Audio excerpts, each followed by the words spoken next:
Alors, Bezrat Hashem, on continue avec Parashat Chukat. Ici, dans le chapitre 20a, verset 1, Vayavo bnei Israël, kol ha'eda midbar tzin, b'chodesh harishon. Et voilà que les enfants d'Israël, le peuple d'Israël, toute l'assemblée arrive dans le désert de Tzin. Dans le désert, il y avait beaucoup de déserts. Ça veut dire qu'on parle du désert en général, mais il y a Sinaï, ils étaient à Sinaï. Il y a Midbar Tzin, il y a Midbar Kedmot, il y a plusieurs déserts dans le désert. Chacun, il a son nom, il porte son nom. En général, c'est des déserts. Mais il dit ici que la place où il se trouvait exactement, c'était le désert de Tzin. Et ils sont y arrivés, B'chodesh harishon, le premier du mois. Premier du mois, c'est le premier mois, c'est Nissan, la date de Nissan. Yeshev ha'am beKadesh, et ils sont installés dans la partie qui s'appelle Kadesh. Vatamot sham Myriam, vatikaver sham, et Myriam, sœur d'Aaron, décède là-bas, et c'est là-bas qu'elle est enterrée. Alors, Chachamim disent que la date, l'anniversaire de la sœur de Moshe Rabbeinu, c'est le 10 Nissan. 10 Nissan, c'est la date de son décès. Elle est décédée à Kadesh, Vatamot Sham, elle est décédée là-bas, Vatikaber Sham. C'est un peu bizarre de dire, elle est décédée là-bas, elle a été enterrée là-bas. Pourquoi dire ça? Elle est décédée là-bas, elle a été enterrée là-bas, comme c'est ça. Non, moi tu es enterré, là tu es décédé. Et peut-être la Torah veut nous dire qu'ils ne l'ont pas amené en Israël. Okay? Quand on va voir maintenant bientôt, que tout ça, c'était à la fin de la 40e année. On va voir. Mais en vérité, Chachamim disent que la raison pourquoi c'est écrit Vatikaver Sham, il a été enterré là-bas. Enterré là-bas, ça veut dire enterré et oublié. Ça veut dire que la Myriam a été oubliée. Ils ont oublié tout le bien qu'elle a fait pour le peuple d'Israël. Et qu'est-ce qu'elle a fait, Myriam? Oui. Elle a, grâce à elle, Hachem a donné au peuple d'Israël le BR, le puits d'eau, que pendant 40 années, on ne manquait pas d'eau. Pendant 40 années, on avait d'eau dans le désert en abondance. Et voilà, quand elle décède, personne pleure, personne regrette, ou même les noces funèbres, apparemment, n'étaient pas quelque chose qu'elle mérite. Donc, Vatamot Sham, elle est décédée là-bas, Vatikaver Sham, elle a été enterrée là-bas. Quand on dit enterrée, ça veut dire oublier. Rachid dit, Kol ha'eda, toute l'assemblée était là-bas. Eda Ashlema, l'assemblée complète, qui veut dire Shekvar metu mete midbar. Tous ceux qui étaient dans le désert sont déjà morts. Ça veut dire que n'oublions pas qu'Hachem a dit, parce qu'ils ont pleuré la deuxième année le fait qu'ils doivent rentrer en Israël, Hachem leur a dit, vous ne rentrerez pas en Israël, c'est vos enfants qui vont rentrer en Israël. Donc, ici, on parle déjà à la 40e année. Ils sont juste à la veille de rentrer en Israël. C'est pour ça que Rachid dit, Eda Shelema, c'est l'assemblée complète. Shekvar metu mete midbar. Tous ceux qui ont besoin de mourir dans le désert sont déjà décédés. Ve'elu, et ceux-là, Pershu lechaim, ils vont faire partie des vivants qui vont rentrer en Israël. Maintenant, Vatamot Sham Myriam, elle est décédée là-bas. La Gemara, Moed Katan, la page 28 nous dit, Lama nismecha mitat Myriam, les parachats Paradouma. Pourquoi le décès de Myriam, ce passage, il vient juste après le passage qui parlait de la vache rousse. Paradouma. L'Omar Lecha, la Gemara nous enseigne pour te dire, Ma korbanot mechaperim, ainsi comme les sacrifices expient les fautes, Af mitat tzadikim mechaperet. Ainsi, le décès des tzadikim, elle expie. Bon, mais qu'est-ce qu'elle expie ici? Qu'est-ce qu'elle avait expié ici? Alors, j'ai vu dans le commentaire qui disent, la Gemara nous enseigne que depuis le décret qu'Hachem a fait que le peuple d'Israël ne rentre pas en Israël, chaque année, veille de Tisha B'Av, ils creusaient de tombes. Tout le peuple creusait de tombes. Et ils rentraient chacun dans le creux, dans le trou qu'ils ont creusé. Et ils passaient la nuit. Le lendemain, il y en a qui se levaient, il y en a qui ne se levaient pas. Pendant les 40 ans, chaque année, à Tisha B'Av, il y avait 21 000 morts. Ça veut dire que parmi les 600 000, il y avait 21 000 qui ne se sont pas levés. Jusqu'à la 40e année, comme ça, chaque année. Pourquoi Tisha B'Av? Parce que Tisha B'Av, c'est le jour où les explorateurs sont retournés et tout le monde a commencé à pleurer pourquoi ils doivent rentrer en Israël. Alors Hachem leur a dit, vous avez pleuré cette date sera pour vous une date pour pleurer. Alors voilà, dans le désert, c'était la date où il y avait 21 000 personnes qui quittaient le peuple chaque année pendant 40 ans. Après, cette date était la date où le premier temple a été détruit. Et cette date était la même date où le deuxième temple a été détruit. C'était la même date où la communauté juive a été expulsée de l'Espagne. C'était la date du Kristallnacht. Il y avait plein de choses qui sont passées à Tisha B'Av, la date où ils ont pleuré. Et Hachem dit, vous avez pleuré pour rien, je vous donnerai à chaque génération pourquoi pleurer. Alors maintenant, qu'est-ce qui arrive à la 40e année? Normalement, il y a le 21 000 derniers groupes qui doivent décéder. Mais quand Myriam décède, elle expie sur le peuple. Ça veut dire elle expie, donc le 21 000 qui étaient supposés de mourir ne sont pas morts. Alors maintenant, on comprend qu'est-ce qu'il dit la Gemara. Lama nismecha mitat Myriam. Pourquoi le décès de Myriam a été juste apposé avec la paracha de Para Adouma, la vache rousse, pour te dire, le malecha, ma korbanot mechaperim, comme le sacrifice expie les fautes d'Am Israël, ainsi le décès d'un tzaddik, d'une tzaddiket, comme elle, mechaper et elle expie. Alors voilà qu'elle est décédée. Et comment elle est décédée? Vatamot sham Myriam, afhi benishika meta. Elle est décédée par le bisou divin. Okay? Qui veut dire quoi? Elle est rentrée dormir et ne s'est pas levée. Aucune souffrance, aucune maladie, rien du tout. Elle s'est couchée et ne s'est pas levée. Mais par contre, 21 000, oui, se sont levés. Umipnema lonemar ba'alpi. Normalement, tout le tzadikim, par exemple Aaron, Ken, Moshe, tout le tzadikim de la Torah, quand on dit qu'ils sont décédés, Yaakov Avinu, ils sont décédés par le baiser, le bisou divin, Ken, c'est écrit là-bas, Alpi Hashem. Mazepi, la bouche. Alpi Hashem. Et pourquoi Hashem Myriam, qui est décédé par cette façon de bisou divin qui n'est pas mentionné dans la Torah, Alpi Hashem, Umipnema lo nemar ba Alpi, she'eno kavod shel ma'ala, parce que ce n'est pas du kavod pour Akadosh Baruch Hu, qui veut dire de dire Alpi Hashem, et on parle d'une femme. C'est pas respectueux de parler comme ça. Okay? Malgré que c'est Hashem qui prend la neshama de Myriam, tout est 100% cachère, mais c'est pas respectueux. Il y a des choses qu'on fait parce que c'est pas respectueux pour la personne. Même s'il n'y a rien du mal. Okay? Mais ce n'est pas du respect. Ce n'est pas du kavod. Okay? Imaginez-vous quelqu'un qui se met à prier et fait avec des shorts, de pantalons courts. Okay? Est-ce que c'est permis? Oui. Parce que sa nudité est couverte. Oui. Et il fait la prière. Mais est-ce que tu vas te présenter comme ça devant un roi? Non. Alors, ce n'est pas kavod. Alors, pourquoi tu ne le ferais pas? Tu ne le ferais pas parce que ce n'est pas respectueux envers Hachem.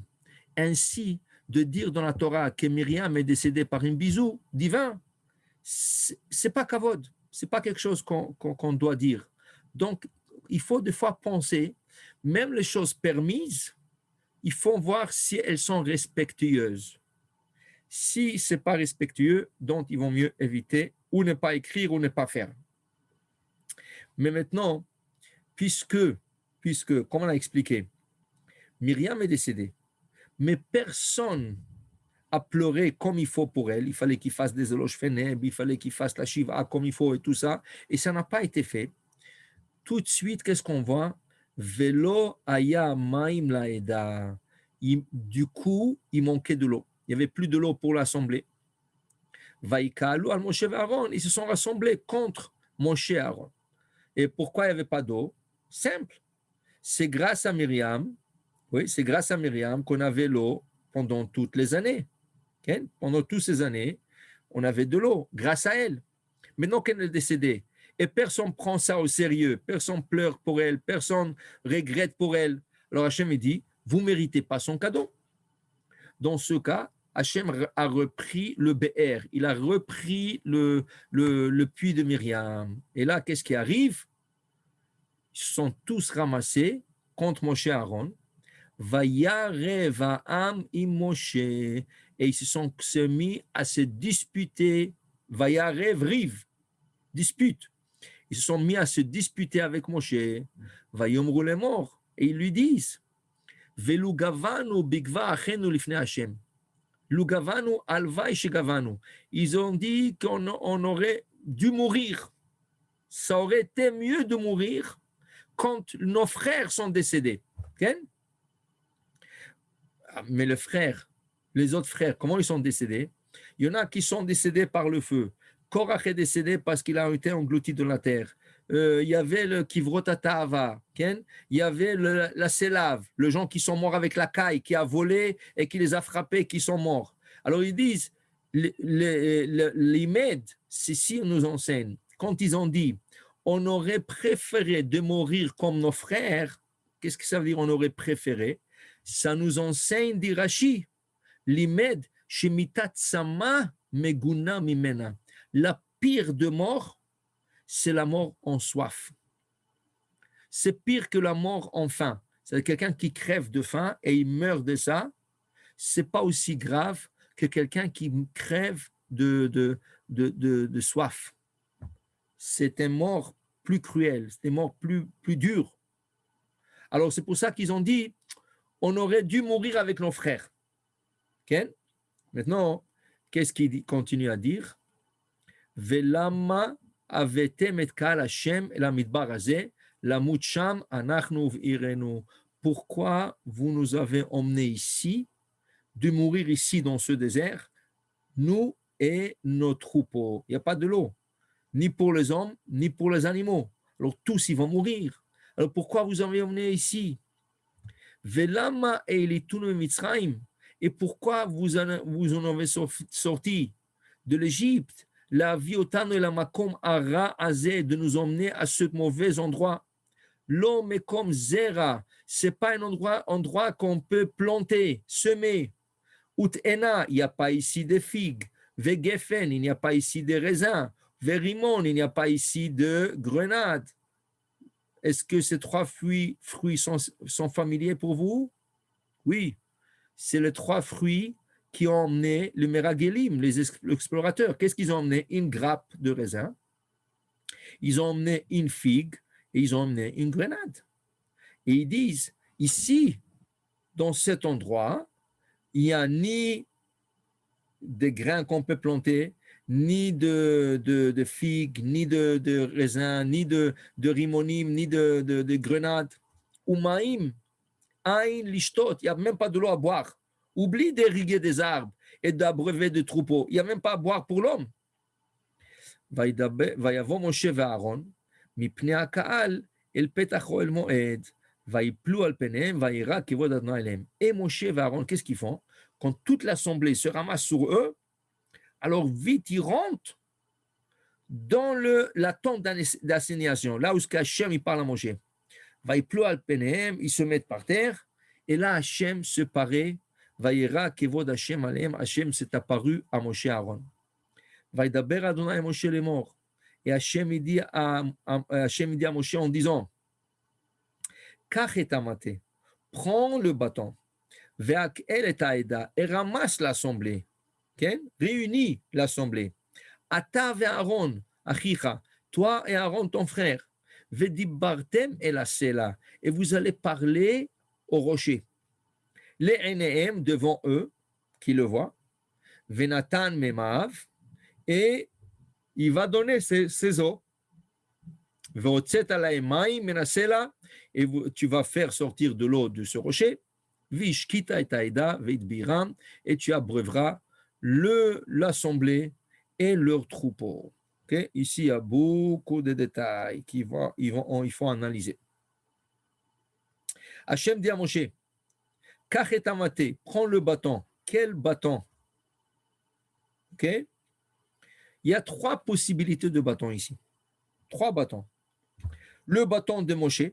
Quel est le bâton de Moshe? Okay? Le bâton de Moshe, c'est le bâton avec lequel il a fait les 10 plaies. C'est le même bâton qu'il a ouvert la mer Rouge. Okay? Et ce bâton, okay, qui était toujours avec Moshe, alors ça c'est une possibilité.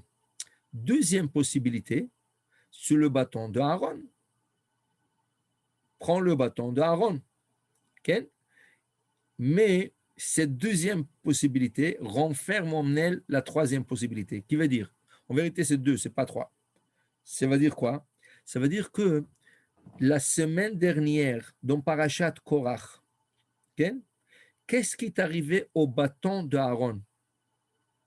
Après que Korach s'est disputé avec Moshe et Aaron, et Korach s'est englouti dans la terre, les 250 hommes se sont fait brûler.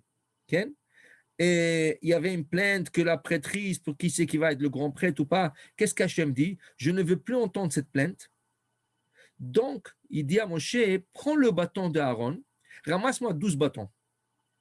Prends-moi le bâton de 12 tribus, et incluant le bâton de la tribu de Lévi, qui est le bâton d'Aaron, ça va être le bâton d'Aaron, et tu poseras ces 12 bâtons à côté de l'arche sainte, et tu viens le lendemain. Le bâton qui va fleurir, qui va donner des bourgeons, de fleurs, de fruits, oui, alors c'est le bâton que j'ai choisi, c'est la tribu que j'ai choisi pour être le grand prêtre. Qu'est-ce qui est arrivé le lendemain? Moshe il rentre et qu'est-ce qu'il trouve? Que le bâton d'Aaron qui était au milieu de tout le bâton, comme dit Rachid là-bas, c'est lui qui a fleuri. Qu'est-ce qu'il dit Hachem à Moshe?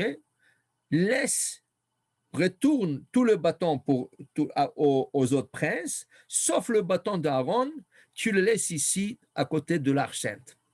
Et ceci va être un signe pour tout le monde, à savoir que la seule tribu où on peut avoir de Kohanim, où le grand prêtre va être nommé, c'est de la tribu de Lévi, donc c'est Aaron et ses enfants. Quand Hachem dit Kacheta Mate, prends le bâton, quel bâton? Est-ce que c'est le bâton d'Aaron qui a fleuri? Ou c'est le bâton de Moshe qui a fait le prodige dans le désert ou en Égypte? Alors ça, c'est pas clair. C'est pas clair ici. OK. Après, il dit à Moshe, Vedibartem el sela, vous allez parler au rocher. OK. Maintenant ici, il faut analyser. Dans Parashat Beshalach, il y a le même épisode, exactement.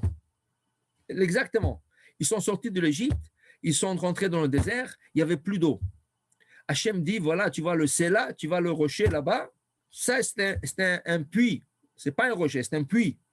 Prends ton bâton et frappe le rocher et il va donner de l'eau. Qu'est-ce qu'il fait Moshe?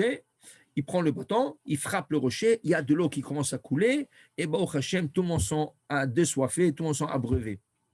OK. La même chose se répète ici. Mais ici, il y a une petite nuance. Hachem lui dit, Kachetamate, il lui dit là-bas, Kachetamate.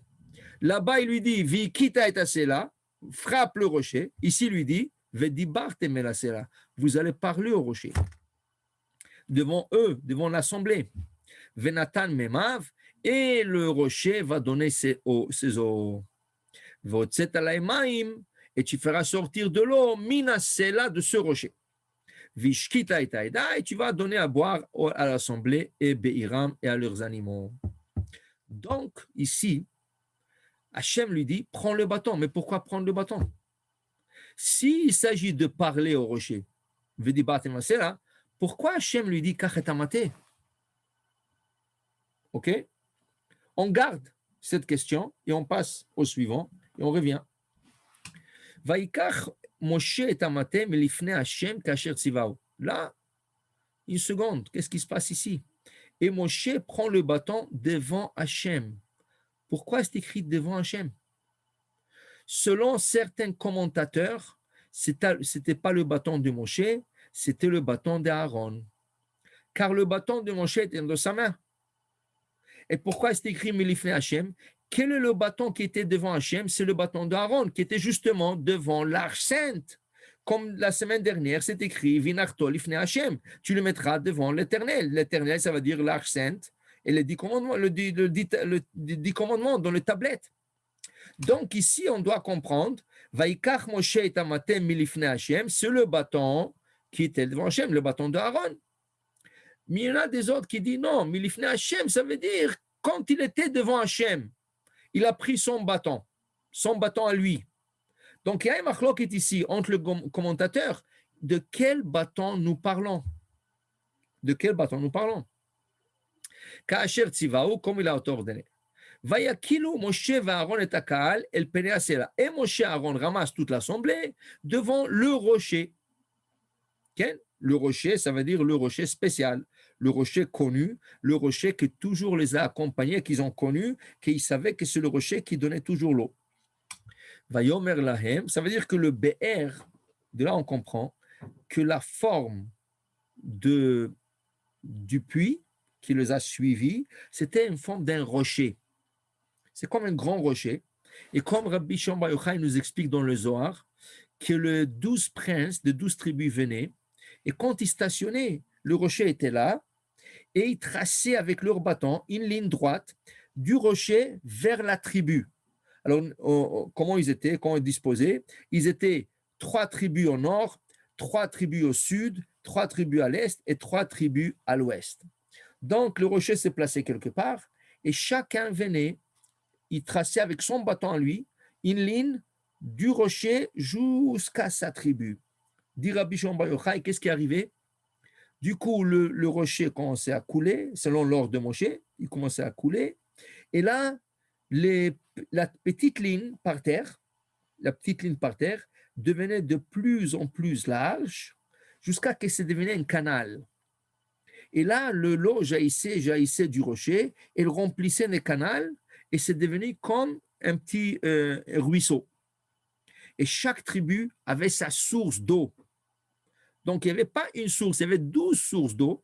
Comme ça, c'est plus commode pour les 12 tribus qu'il n'y aura pas de gens qui s'écrasent ou qui se... Non, il y avait de la place pour tout le monde. Il y avait 12 sources d'eau. Et tout le monde allait, tout le monde buvait, tout le monde se baignait, tout le monde abreuvait leurs troupeaux. Okay? Maintenant, ici, qu'est-ce qui arrive?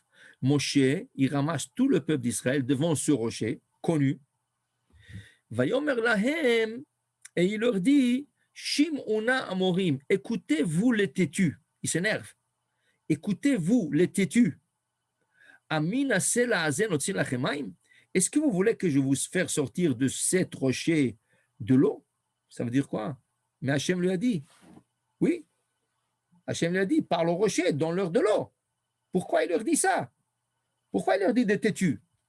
Hachem lui a dit, et pourquoi tu leur as ramassé? Tu viens de le ramasser, tu leur as dit, venez, je vais vous donner de l'eau. Mais maintenant tu t'énerves contre eux. Qu'est-ce qui se passe? Rashi, obligé de lire Rashi. Dit Rashi, Amina sela zenotzi, est-ce que de ce rocher on va sortir de l'eau? Regardez qu'est-ce qu'il dit Rashi. Les filles chez l'eau ayu makirimoto. C'était pas le rocher qu'ils connaissaient.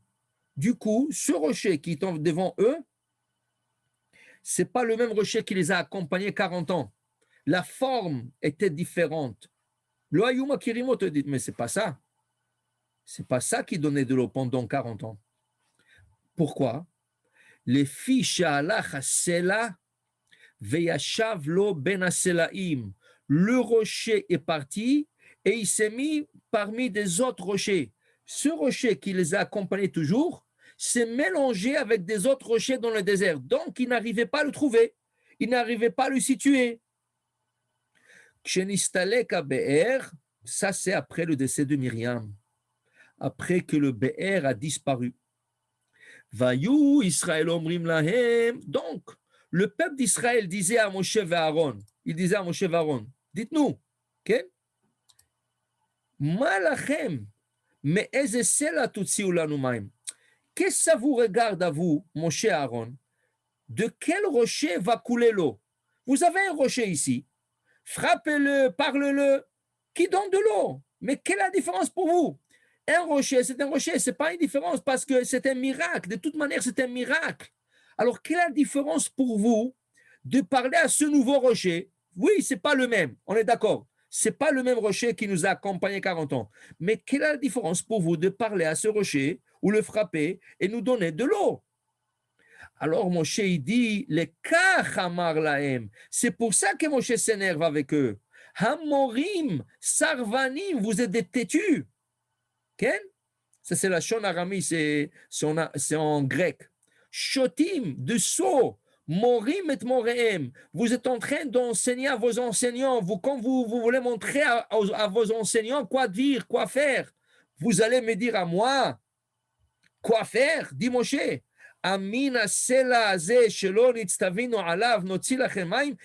que de ce rocher qu'on n'a pas eu l'ordre de vous donner de l'eau, vous voulez que je vous donne de l'eau? Donc, qu'est-ce qui arrive ici? Qu'est-ce qui arrive ici? Le peuple se plaint, il n'y a pas d'eau. Le rocher, qui est le Be'er de Myriam, le puits de Myriam, disparaît après le décès de Myriam. Pourquoi? Parce qu'il y avait un manque de respect envers Myriam Anévia.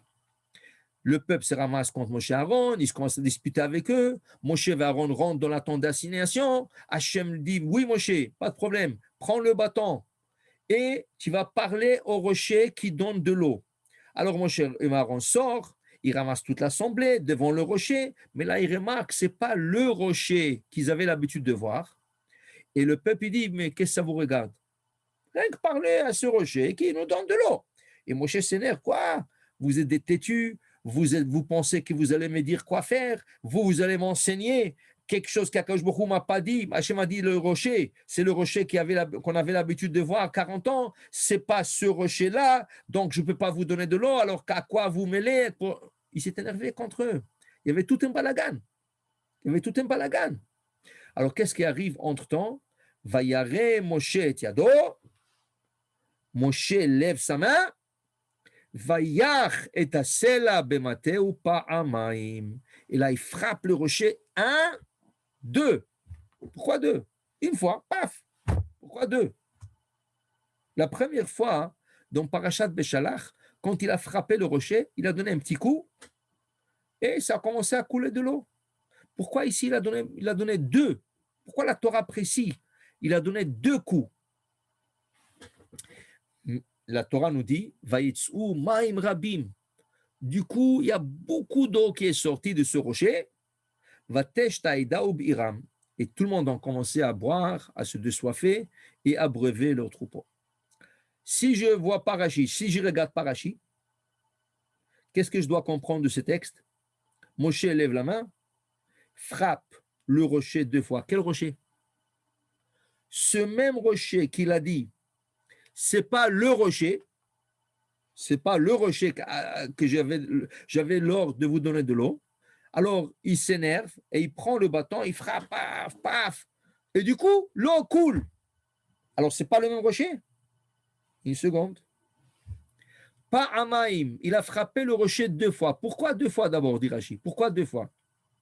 Les fiches Barishona, quand il a frappé une seule fois, un petit coup, comme il avait l'habitude, comme il a fait déjà une fois, il a frappé un coup.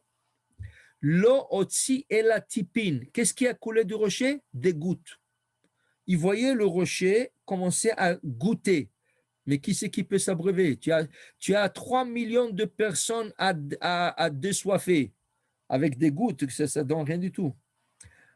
Et pourquoi ça a donné des gouttes? Les fiches l'otziva amakom lehakoto. Car Hachem leur a pas dit à Moshe de le frapper au rocher. Elle avait dit Bartem el Asela. Hachem, il leur a dit de parler au rocher. Et là, ils ont frappé le rocher. Donc, le rocher ne fait pas la volonté d'Hachem, qui est de donner de l'eau. car Moshe n'a pas fait exactement comme Hachem a demandé. Donc le rocher, il dit, je ne peux pas vous donner de l'eau, parce qu'Hachem ne vous a pas dit de me frapper, de me parler. Vehema. Et qu'est-ce qui est arrivé? Qu'est-ce qui est arrivé? Vehema dibru el sela acher velo hotzi. Quoi? Tu veux me dire que Moshe n'a pas parlé? Oui, il a parlé. Mais seulement, il a parlé à un autre rocher. À un autre rocher. Ça veut dire le rocher que Moshe a dit. Mais ce n'est pas le rocher, ça. Qu'est-ce qu'ils ont dit? Mais que ça te regarde? Donne-nous de l'eau, par lui, peut-être il va donner de l'eau. Ah, c'est un miracle. Alors, qu'est-ce qu'il fait Moshe? Il parle. Alors, s'il te plaît, le rocher, monsieur le rocher, donne de l'eau. Et le rocher n'a rien donné. Et là, eux, ils disent, allez, allez, vas-y, vas-y, vas-y. Alors, qu'est-ce qu'il fait Moshe? Il prend son bâton, il donne un coup. Et là, le rocher commence à donner des petites gouttes. Okay? Parce que ce n'est pas le rocher. Et là, Moshe s'énerve, bam, un deuxième coup. Et là, ça commence à donner beaucoup de l'eau. Et pourquoi la deuxième fois, ça donne beaucoup de l'eau? Pourquoi la deuxième fois, ça donne beaucoup de l'eau? Alors, c'est écrit ici dans Rashi, Amrou, Shema tzach lakoto kebarishona. Quand il a frappé la première fois, Parashat Beshalach, peut-être il faut frapper ce rocher aussi. Comme il est écrit là-bas, la source c'est Shemot, chapitre 17. Là-bas, Hachem a dit de frapper. Qu'est-ce qui arrive maintenant? Venisdamen lahem oto sela veika. Waouh, waouh, waouh. Qu'est-ce qui se passe ici? Moshe sort, il ramasse l'assemblée. Ce n'est pas le rocher d'habitude, de l'habitude. Ce n'est pas celui qui les a accompagnés 40 ans. Il commence à lui parler, car Hachem a dit de lui parler, mais comme ce n'était pas le rocher, il ne donne pas d'eau. Moshe, qu'est-ce qu'il fait? Eux, entre-temps, ils poussent. Vas-y, vas-y, donne-nous de l'eau, par lui, par lui, par lui. Moshe, quoi? Vous me dites quoi faire, tout ça? Il prend son bâton, il donne un coup. Il dit, peut-être c'est comme la première fois. Je lui parlais, ça ne donne rien. Mais peut-être c'est comme la première fois, quand on est sorti de l'Égypte, après 7 jours, il fallait frapper le rocher. Alors, il frappe, ça donne quelques gouttes. Okay? Et là, il lève le bâton pour donner un deuxième coup. Et regardez, qu'est-ce qu'il dit Rashi? Nisdamen lahem oto sela. Le vrai rocher est retourné à sa place. Le rocher qui a disparu, qu'on appelle le Be'er de Myriam, qu'on appelle le puits de Myriam, retourne à sa place. L'autre, il sort. Et Moshe, entre-temps qu'il descend le bâton pour le frapper, pour deuxième fois, c'est pas deuxième, c'est première pour cette rocher. Mais comme c'est le vrai rocher, qu'est-ce qu'Hachem a dit qu'il faut faire? Il faut lui parler. Qu'est-ce qui est arrivé maintenant? Moshe l'a frappé. Mais comme c'est le Sela, comme c'est le rocher qui avait l'habitude, quand on lui parle, on lui frappe parce que la première fois il était frappé, voilà qu'il commence à donner et à jaillir de l'eau. Alors maintenant, on a toute une image différente de l'histoire de Moshe frapper le rocher. Nous, quand on étudie ça, ou quand tu demandes à n'importe quel enfant à l'école, qu'est-ce qu'il va te dire? Pourquoi Moshe n'est pas rentré en Israël? Il va te dire, ah, parce qu'il a frappé le rocher. Est-ce que c'est ça qu'on lit ici? Pas du tout. Pas du tout. D'abord, on parle d'un deuxième rocher qui n'existait pas avant. Quand Moshe il sort, il dit, mais ce n'est pas le rocher. Alors, il lui a parlé quand même, et ça n'a rien donné. Il est poussé par le peuple. Vas-y, vas-y, vas-y, vas-y, par lui. Et Moshe dit, ah, mais peut-être il faut le frapper, comme j'ai frappé la première fois. Alors, il frappe une fois, et ça ne donne rien, ça donne des gouttes. Alors, eux, ils continuent à bobiner. Ah, vas-y, vas-y, vas-y, vas-y. Il me dit, quoi? Vous me dites quoi faire? Il veut frapper une deuxième fois. Switch. In échange. Le rocher qui était devant eux, qui n'était pas le vrai rocher, disparaît. Et le vrai rocher retourne à sa place. Là, quand le baston est déjà en route de frapper, quand il frappe le vrai rocher. Mais qu'est-ce qu'Hachem lui a dit? Vous allez parler vedibartem elasela. Donc, C'est qu'on apprend toujours à l'école, à la maternelle, à l'école et tout ça, que Moshe, au lieu de frapper, au lieu de parler, il a frappé. C'est vrai. C'est vrai. Okay? Mais toute l'histoire qui est arrivée entre-temps, il y avait toute une scène qui y avait entre-temps. C'est pas rien qu'il a désobéi à Hachem, chas v'shalom. C'est pas ça du tout. Okay? Parce qu'ici, il y avait une matière à penser. Je retourne en arrière. Hachem, qu'est-ce qu'il lui dit? Kachetamate, c'est pas clair quel bâton. Va keletaïda et ramasse l'assemblée, vedibarte melasela. Alors pourquoi kachetamate? Pourquoi Hachem lui dit prends le bâton? Il a qu'à lui dire parle au rocher, pas prends le bâton, ça n'a rien à voir le bâton. Ouais. Et là, Moshe, il prend le bâton. Quel bâton il prend? On ne sait pas. Milifne Hachem. Selon certains, c'est le bâton d'Aaron. Selon d'autres, c'est le bâton de Moshe qui lui était en face d'Hachem. Kachet Sivaou, okay? Et là, il le ramasse devant le Sela. Ce n'est pas le Sela. Okay? Et là, Rabotai, il y a comme 50 commentaires et plus peut-être plus.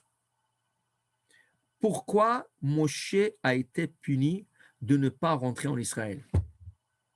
Est-ce qu'à cause qu'il a parlé et frappé au lieu de parler? Okay? On ne sait pas. Il y en a qui disent oui.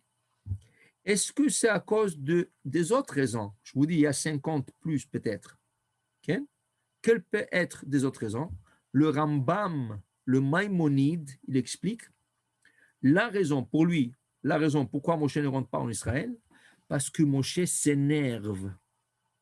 Quand il leur dit, écoutez les têtus, vous allez me dire quoi faire? C'est vous allez me dire, moi, Hachem m'a dit de parler, vous me dites de frapper, vous me dites de parler à ce rocher, mais ce n'est pas le rocher qui Hachem m'a dit de parler, tout ça. Il dit un dirigeant comme Moshe n'a pas le droit de montrer en public qu'il s'énerve. Parce que ça donne des exemples aux autres. Donc, ils peuvent dire toujours, ah, moi j'ai vu, même Moshe Rabbeinu, quand on l'a énervé, il s'est énervé. Dit le Maïmonide, Moshe doit donner l'exemple parfait à 100% au peuple. Donc, il n'a pas le droit de montrer comme quoi il s'énerve. Mais une seconde, dans la Torah, il y a des autres exemples qui s'énervent. Voilà un exemple. Si on va 2-3 semaines plus tard, ou 4 semaines plus tard, Matot, il y a le Bnei Gad de Bnei Reuven qui vient, les enfants de Gad et les enfants de Reuven qui viennent, et ils disent, Moshe Rabbeinu, s'il vous plaît, on ne veut pas traverser le Jourdain. On préfère de rester ici, dans le désert, dans la région de Og, Sichon et Og, et prendre comme héritage cette côté de la Jordanie, le côté est de la Jordanie, et pas traverser de l'autre côté, à l'ouest, vers Israël. Et Moshe s'énerve. Tarbut anashim chataim, vous êtes des pécheurs, vous êtes en train de faire le même péché qu'ont fait les explorateurs, vous êtes en train de faire peur à vos frères. Et là-bas, Moshe n'est pas puni. Là-bas, Moshe n'est pas puni. Pourquoi? Parce qu'il avait raison, il avait tout à fait raison de s'énerver. Comment ils ne veulent pas rentrer en Israël? Alors, le 40 ans dans le désert, quoi? Okay? Et ici, pourquoi il est puni? Qu'est-ce qu'il a mérité ici d'être puni? Parce qu'ici, Hachem lui a dit, il lui a donné un ordre. Tu vas parler au rocher. Maintenant, eux, ils poussent. Ils disent, non, parle, vas-y. Et ils disent, c'est pas ça, écoutez, c'est pas ça, c'est pas. Et il dit, vas-y. Et ils s'énervent. Quoi, vous allez me dire quoi faire? Moshe, tu n'as pas le droit de t'énerver. Oui, ils énervent. Il y a des gens qui sont spéciaux. Ils savent exactement, on dirait qu'ils vont dans des écoles spéciales, comment énerver des autres. Il y en a qui font, et ils font ça avec douceur. Ils font ça avec un petit sourire. Ils savent comment te faire sortir de toi. Okay? Et ici, on parle déjà à la fin de 40e année. Et comment ils sont arrivés à énerver Moshe Rabbeinu. Moshe qui était toujours l'avocat d'Israël. Moshe qui était toujours là pour protéger Israël. Du coup, comme si Chas v'Shalom, Chas v'Chalila, il perd le contrôle. Dit le Maïmonide. Donc, ce n'est pas à son auteur. Et c'est ça la raison pourquoi il a été puni de ne pas rentrer en Israël. Okay? Il y en a qui disent une autre raison. Tout ça, toute cette histoire, c'est rien qu'une siba, une cause. Ça veut dire que c'est une histoire qui arrive à la 40e année, mais en vérité, le décret de ne pas rentrer en Israël, il a existé déjà 40 ans. Regardez le dernier Rashi de Parashat Shemot. Le dernier Rashi de Parashat Shemot. Qu'est-ce qu'il dit Rashi? Moshe va au pharaon, chez le pharaon, il lui parle, écoutez, Hachem m'a envoyé, il faut Shalach et Ami, envoie mon peuple. Okay? Le pharaon il dit, ah oui, pas du tout. Pas seulement je n'envoyerai pas, je ferai le travail encore plus dur.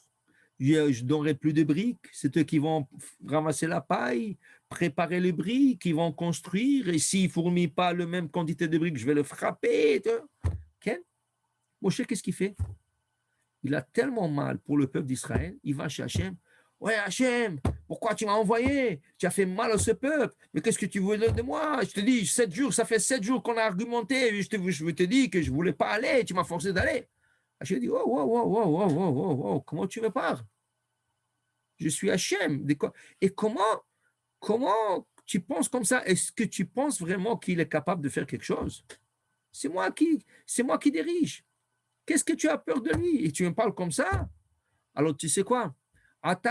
Maintenant, tu verras qu'est-ce que je vais lui faire à lui, au paro, mais tu le verras maintenant, pas après. Rachid dit, qu'est-ce que c'est après, pas après? Tu ne rentres pas en Israël, dit Rachid.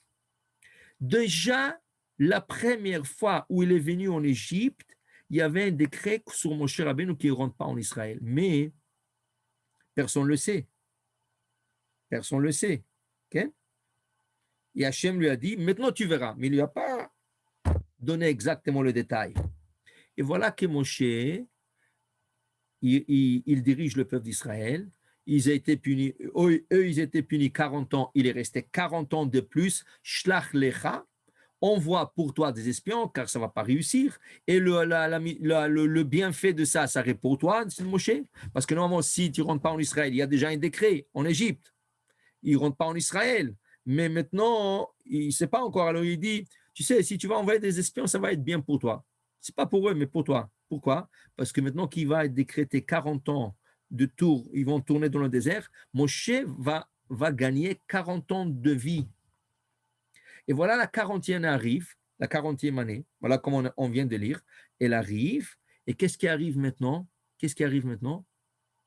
Il faut trouver une raison pour montrer au peuple pourquoi Moshe ne rentre pas en Israël. Eux, ils ne savent pas qu'est-ce que Moshe a parlé à Hachem. C'était entre Moshe et Hachem. Et Hachem a déjà décrété que Moshe ne rentre pas en Israël. Mais comment tu fais ça devant le peuple? Il faut trouver une raison. Quelle était la raison? Voilà, le BR, il disparaît. Il disparaît. Après le BR, le puits, Moshe, il frappe une première fois le rocher, le faux rocher, si vous voulez, celui qui n'était pas censé. Il frappe, il y a des petites gouttes. Il veut frapper une deuxième fois et il s'énerve. Et qu'est-ce qui arrive maintenant? Le vrai retourne à sa place. L'autre, il disparaît. Et Moshe, il frappe le vrai dont il avait à parler et pas frapper. Ah, qu'est-ce que je te dis, Moshe? Qu'est-ce que je te dis de faire? Je te dis de parler. Tu l'as frappé, tu ne rentres pas au Israël. Mais est-ce que c'est maintenant? Non, ça fait déjà 40 ans.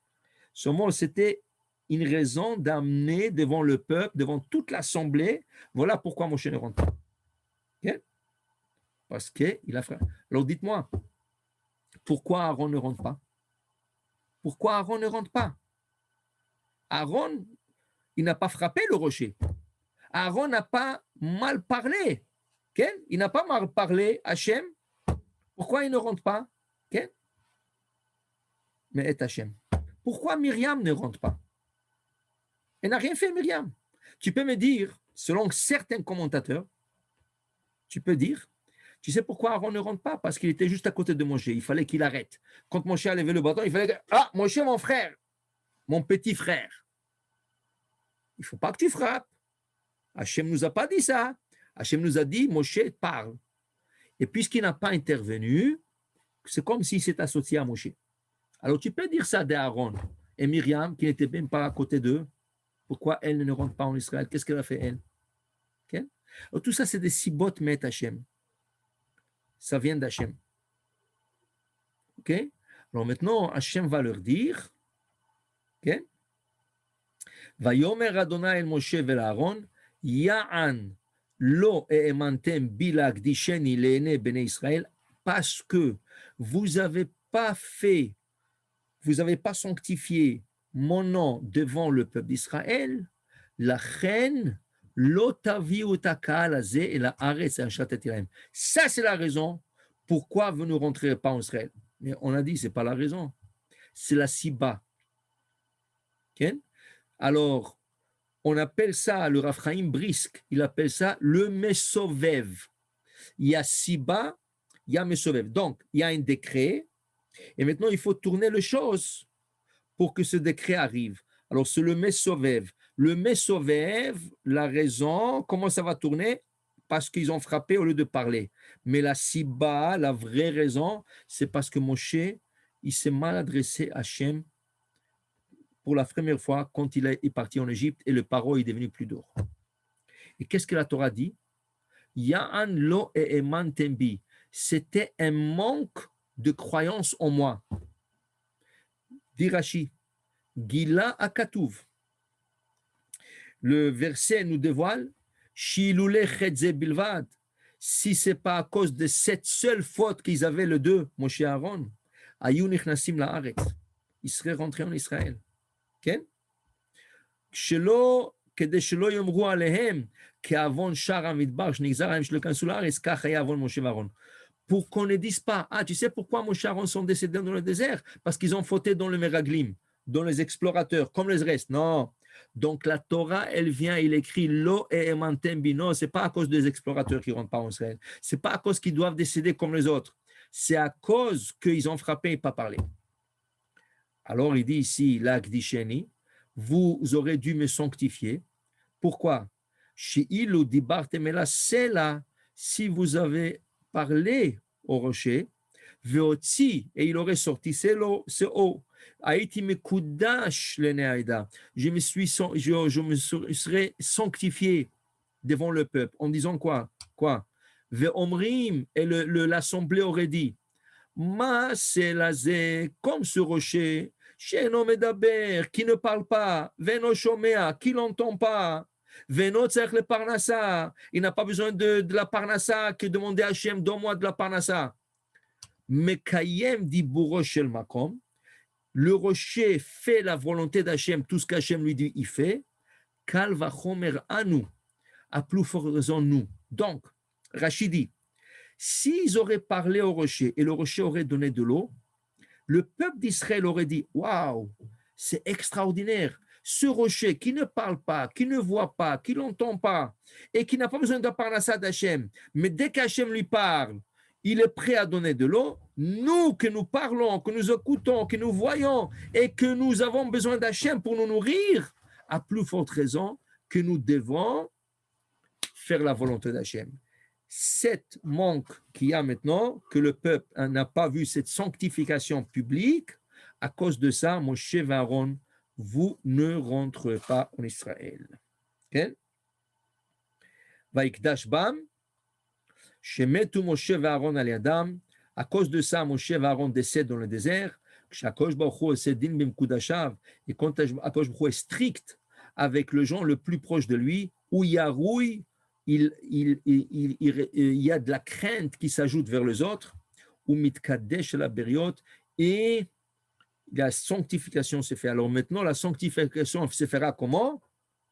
Au lieu de parler que ça aurait sanctifié, qui n'a pas été fait, Hachem dit, vous savez comment je vais me sanctifier? On vous punir, quand je vais vous punir, les autres vont avoir peur. Ils disent, waouh! Moshe et Aaron, les grands tzadikim, qu'ils n'avaient aucune faute. Rien que parce qu'ils n'ont pas parlé, ils ont frappé, Hachem leur a puni. Waouh, combien il faut craindre Hachem.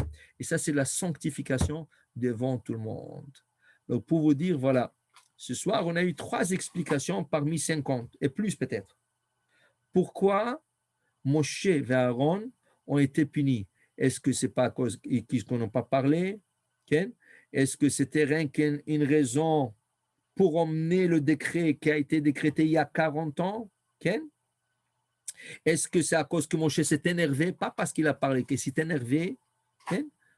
Et il y a encore 47. Mais le reste, je vous laisse à vous, Bezrat Hashem, pour faire vos devoirs, l'Ichvot Shabbat. Baruch Adonai Le'olam. Amen ve Amen.